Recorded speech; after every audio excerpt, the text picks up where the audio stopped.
Let's keep working with the example of the coat color of mice, where the allele B1 gives rise to a black coat color and the allele B2 gives a white coat color. Furthermore, let's say that black or B1 is dominant. Our goal right now is to figure out that when you cross or mate two individuals, and let's say this is a female, the black individual is a female, and the white individual is a male. When you mate them, then what kind of progeny, that means what kind of genotype and what kind of phenotype will you get in the progeny. These are diploid individuals, and therefore the black individual has two of the same type of chromosome that carries the B1 allele, whereas the white individual also has two of the same type of chromosome, and both of them carry the B2 allele of the gene. The first step in mating or crossing these individuals is the production of gametes through meiosis. Now, during meiosis, one myocyte will give rise to 4 gametes. 2 of the myocytes will receive one of the homologous chromosomes, whereas the other 2 gametes will receive the other homologous chromosome. However, in this case, since the individual is homozygous for the B1 allele, effectively only one type of gamete will be produced, and that gamete will be carrying the B1 allele. Similarly, the white individual will undergo meiosis and produce only one type of gamete, since this individual is also homozygous, and this gamete, all the gametes will have the B2 allele. Okay, so in carrying out this cross, we have completed the first step, which is figuring out what are the different gametes, different types of gametes each individual will produce. The next step is to carry out fertilization. And what you're used to as the Punnett square is basically carrying out that fertilization on paper. So we say that the white individual will produce only one kind of gamete. That means all the gametes will be B2. Similarly, the black individual will produce only one type of gamete carrying the B1 allele. And then we can visualize fertilization by combining. So now we are making a zygote by fertilizing the egg of the black individual with the sperm of the white individual, giving us a progeny who is B1 over B2. Now this individual is obviously a heterozygote, unlike the parents. Furthermore, all individuals, all progeny produced from this cross are going to be heterozygotes. Third, all individuals are going to be black in coat color, since black is dominant and these are heterozygotes. To review, using Punnett squares to work out crosses is the same thing as simulating meiosis to determine what kind of gametes and the proportions of different gametes that the parental generation will produce, and then carrying out fertilization in the Punnett square to determine the genotypes of the progeny. Next, let us work out a particularly simple cross between two homozygous individuals having the same genotype. So in our mice example, these are both black individuals and they are both homozygous for the B1 allele. And this individual will produce only one type of gamete, which is B1. Similarly, this individual will also produce only one type of gamete, which is B1. And so then when I write down the Punnett square, I will have all B1 sperm, let's say, and all B1 eggs. And when you do fertilization, you will get all B1 over B1 individuals. And this highlights the fact that if you have a population of individuals who are all homozygous for the same allele, if you cross any two of them, they will always produce this progeny having exactly the same genotype and hence exactly the same phenotype as the parents, and therefore this population is called a pure breeding population. Conversely, sometimes in problems you are told that and you mate an individual from a pure breeding population, and you can always infer that if an individual is from a pure breeding population, that individual is homozygous for the allele associated with whatever phenotype that individual has. So this is a hint in problems when they say pure breeding. You can always assume that the individual is homozygous. Now, before we take on the next important cross, let's talk about a very handy and very important mathematical rule that will help us figure out proportions of progeny of crosses. And this rule is called the product rule. So let two random events occur independently.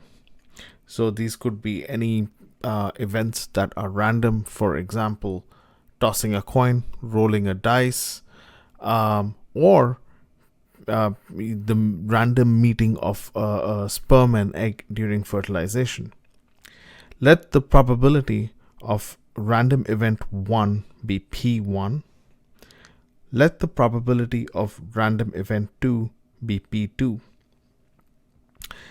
Then the probability of event 1 and event 2 occurring together is P1 times P2. Please pay attention to the two criterion which allow you to apply the product rule.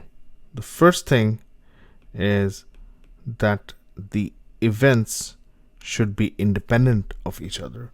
So they should not be able to influence the likelihood of each other's occurrence.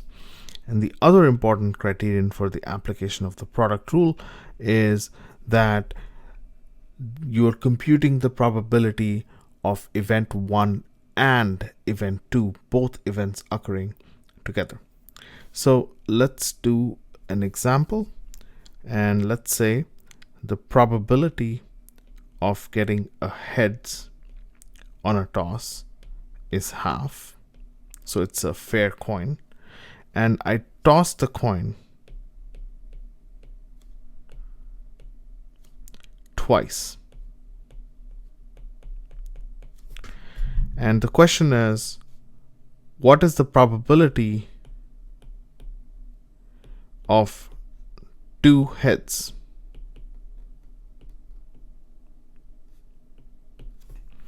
So event 1 is heads on first toss.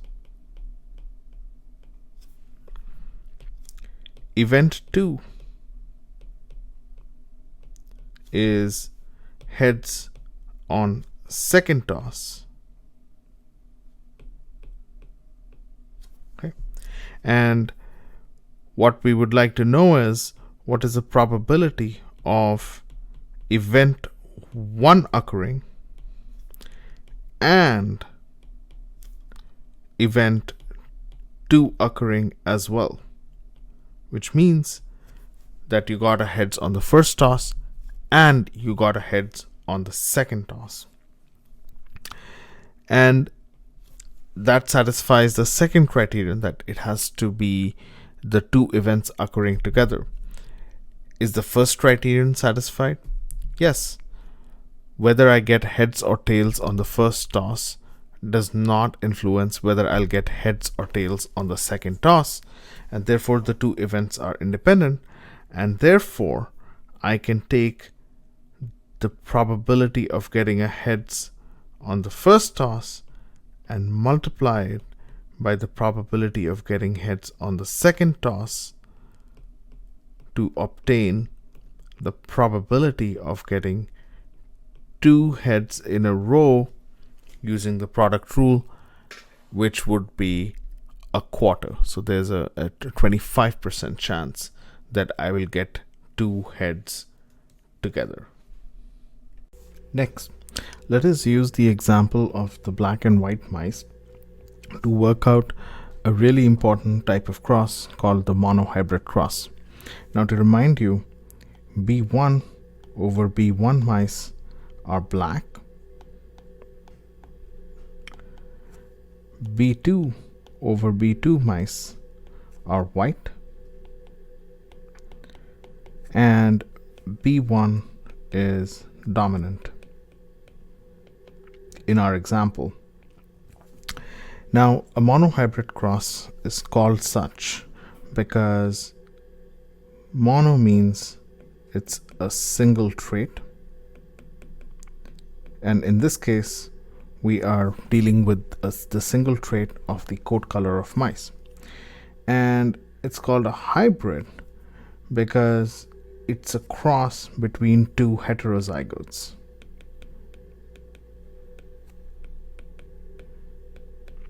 And not only is it a cross between 2 heterozygotes, those 2 heterozygotes have the exact same genotype. Over here it is B1 over B2. If this were a plant, you could achieve this by self-pollinating, and this is also it can be called selfing. Now, since B1 is dominant, it means that both of these mice are black in color. Let us use a Punnett square to determine the genotypes of the progeny. And a Punnett square, as I said before, is nothing more than a way of visualizing meiosis and fertilization. And let me use green for this het on the right, and when this one undergoes meiosis, it will produce gametes of 2 types, B1 and B2, and half of these gametes will be B1 and the other half are going to be B2. In other words, the probability of getting a B1 gamete is half, and the probability of getting a B2 gamete is also half. And this is Mendel's law of equal segregation. And I will use orange for this heterozygote on the left, and this individual also produce half B1 gametes and half B2 gametes. So having carried out the meiosis, our next step is to carry out fertilization, and the B1 gamete, when it fertilizes the B1 gamete from the other individual, will produce a B1 over B1 zygote. What will be the proportion of the B1 over B1 zygote in the progeny? And we can use the product rule to compute that. Now we have two events. The first event is obtaining a B1 gamete over here, and the second event is obtaining a B1 gamete over here. And both of these events are independent, because whether we pick a B1 or B2 gamete in the second individual will not influence whether we pick a B1 or B2 gamete in the first individual. So that satisfies the first criterion of the product rule, that the two events have to be independent. And the second criterion is that we are computing the probability of both the events occurring together. So event 1 occurring and event 2 occurring. In this case, we are asking whether we pick a B1 gamete over here and a B1 gamete over here. So the second criteria of the product rule also applies, and then we can compute the probability of this fertilization happening by multiplying the probabilities of the individual events. Half times half is equal to a quarter. Similarly, when we carry out a fertilization between the B1 gamete and the B2 gamete, we will get a heterozygote B1 over B2, and by the product rule, this individual will also have a probability of 1/4, or these B1 over B2 individuals will form a quarter of the population of progeny. And in this corner, we will get a B2 over B1 gamete with a probability of a quarter by the product rule. And finally, we will get B2 over B2 gametes. And once again, if we apply the product rule, the probability of B2 over B2, or the proportion of B2 over B2 in the population, is going to be a quarter. Having worked out the Punnett square for the monohybrid cross, next let's determine the ratios of the different genotypes of the progeny, as well as the ratios of the different phenotypes that the progeny have. But first, let me bring over the Punnett square that we worked out. Now, it's pretty clear that there are three basic genotypes over here. First, in blue, we have the B1 homozygote. Let's say in yellow, we have the B2 homozygote.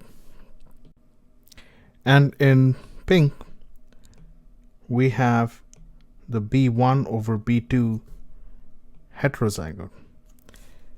Now note that both the heterozygote in the top right corner as well as the one in the bottom left corner are the same genotypes, because it does not matter whether the B1 allele came from the sperm and the B2 came from the egg, or it was the other way around, that is, the B2 allele came from the sperm and the B1 allele came from the egg. The genotype, if it's a heterozygote, is the same. And therefore, we have a quarter B1 over B1, and we have a quarter plus a quarter,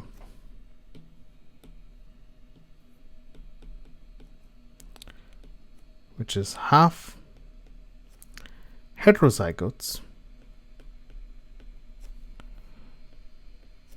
And finally, we have a quarter B2 over B2 homozygotes. Multiplying these proportions all the way by 4, I get the proportions 1 B1 over B1 homozygote is to 2 B1 over B2 heterozygote is to 1 B2 over B2 homozygote. And these are the genotypic proportions produced by a monohybrid cross. And the next question we can ask is, what are the phenotypic ratios? And so we can write down the phenotypes. And as we had discussed earlier, the B1 over B1 individuals are black, B2 over B2 individuals are white, and since B1 is dominant, the heterozygote is going to be black. We can fill this in. So these individuals have a white coat color. That's the phenotype.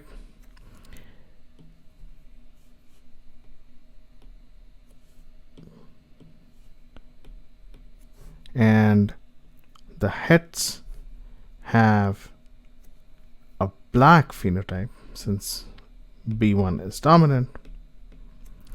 And finally, the B1 over B1 homozygote have a black phenotype, because that's the B1 allele codes for the black trait, the black coat color, and this results in a 3 black is to 1 white phenotypic ratio. A 3 is to 1, and it's important to remember that a monohybrid cross will produce a 3 is to 1 ratio in favor of the dominant allele, and this will come in handy when we are trying to determine which allele is dominant or which allele is recessive when we are given the results of a cross.